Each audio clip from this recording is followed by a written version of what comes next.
뉴스 1등 쌍둥이, 무능한 감독의 실패, 박미희, 이상열 감독, 불명예 사퇴. 그 다음으로 자세한 내용입니다. 잘 들어주시기를 바랍니다.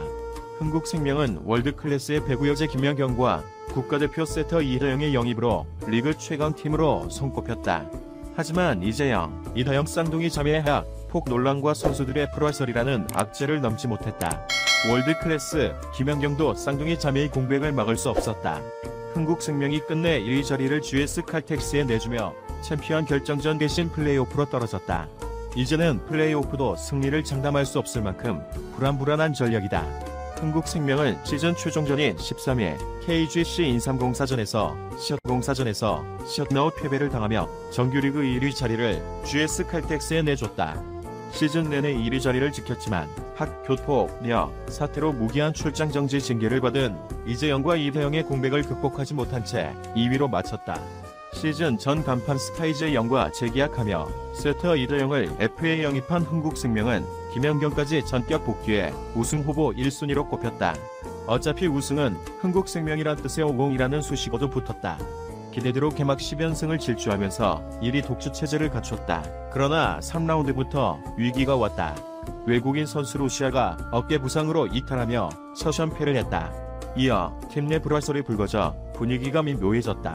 3라운드 2승 3패로 주춤했고 4라운드 오전 전승으로 반등하는가 싶었지만 5라운드에 대형 악재가 터졌다. 세터 이다영의 경기력이 흔들리며 5라운드를 2연패로 시작했고 이후 쌍둥이 자매의 하약, 교통력 사태에 직격탄을 맞았다. 지난달 11일 두 선수가 학폭을 인정하고 선수단을 떠나기 전까지 흥국생명은 17승 5패 승점 50점으로 부동의 1위였다. 2위 GS 칼텍스에 승점 8점 차로 앞서 있었지만 쌍둥이 자매가 한꺼번에 빠져나간 뒤에 속절없이 추락했다. 공격뿐만 아니라 수비에서도 비중이 큰 이재영의 공백으로 리시브가 무너진 게 뼈아팠다. 마지막 8경기에서 흥국생명은 2승 6패로 승점 6점을 따내는 데 그쳤다. 6패 중 4패가 셧아웃 패배로 무기력했다. 새 외국인 브루나는 경험 부족으로 헤맸고 세터 김다솔은 기복이 심했다. 설상가상 센터 김세용마저 마지막 3경기를 남겨놓고 손가락 부상으로 빠졌다.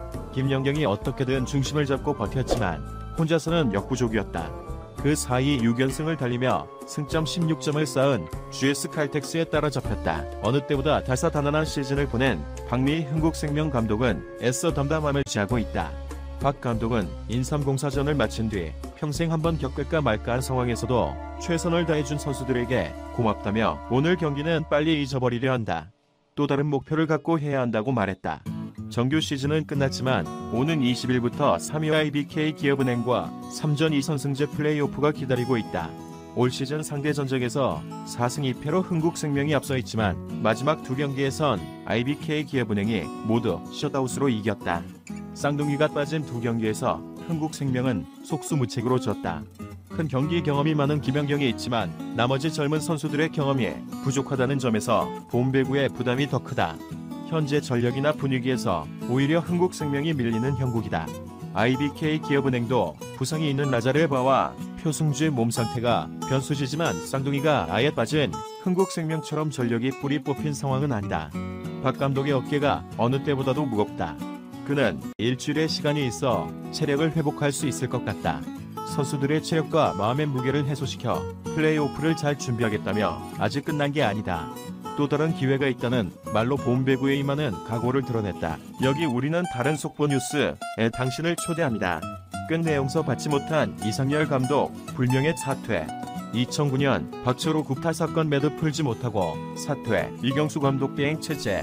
지난 2월 이재영 이다영 자매 흥국생명 핑크 스파이더스 에박 교통력 사건으로 시작된 이른바 학폭 미투는 다른 종목과 연예계로까지 번지며 심각한 사회 문제로 비화되고 있다.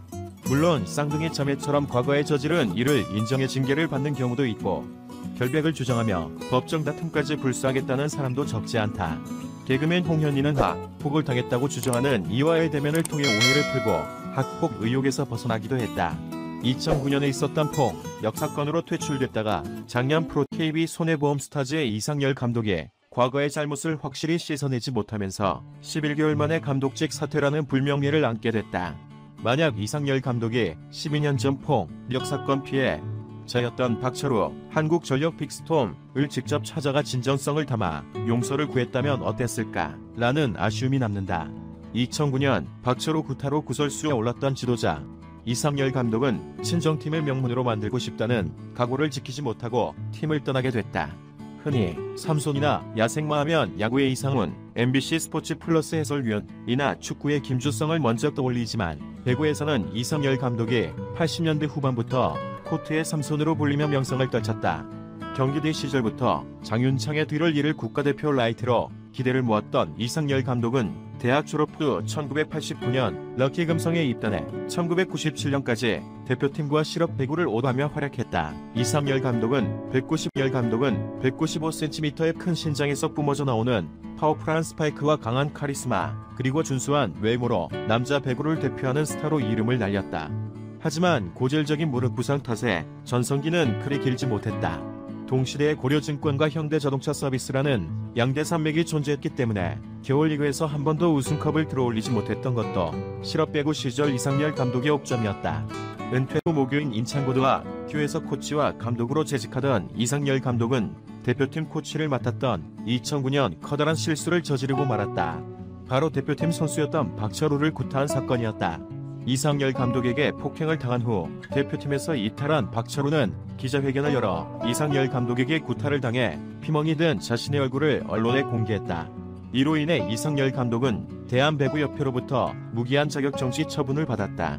문제는 아마추어 배구와 대표팀을 관장하는 대한배구협회와 V리그를 운영, 관리하는 한국배구연맹이 다른 단체였다는 점이다.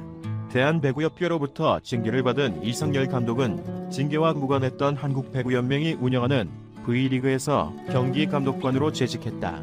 그리고 이상열 감독은 2011년 현역 시절 국가대표로서 배구 발전에 기여했다는 점을 인정받아 대한배구협회로부터 받았던 무기한 자격정지가 2년 만에 해제됐다. 징계에서 해제된 이상열 감독은 2012년부터 이경석 감독의 후임으로 경기대 감독으로 부임했다. 이상열 감독은 OK저축은행 업샷의 창당 멤버가 된 이민규, 송명근, 공교롭게도 하폭 사건으로 자진 시즌아웃, 송이채, 군 복무를 키워내며 경기대의 전성기를 이끌었다. 지난 2015년 청소년 대표팀 감독을 지내기도 했던 이상열 감독은 작년 4월 권순찬 감독의 후임으로 KB손해보험의 새 사령탑으로 선임됐다. 부적절한 발언으로 사퇴 재점화, 불명예 사퇴로 일단락. 이상열 감독이 시즌 전 박철우에게 용서를 받았다면 시즌 중 사퇴라는 최악의 사태는 막을 수 있었다. 여전히 적지 않은 배구 팬들은 이상열 감독의 박철우 폭행 사건을 기억하고 있었다. 만약 이때라도 이상열 감독이 박철우를 찾아가 사과의 뜻을 밝혔다면 지금 같은 불상사를 막을 수 있었을지도 모른다. 하지만 처음 프로팀을 맡게 되면서 팀을 재정비하느라 정신이 없었던 탓일까? 이상열 감독에게 사과하는 자리를 갖지 않았다. 물론 구단이 자리를 마련해주길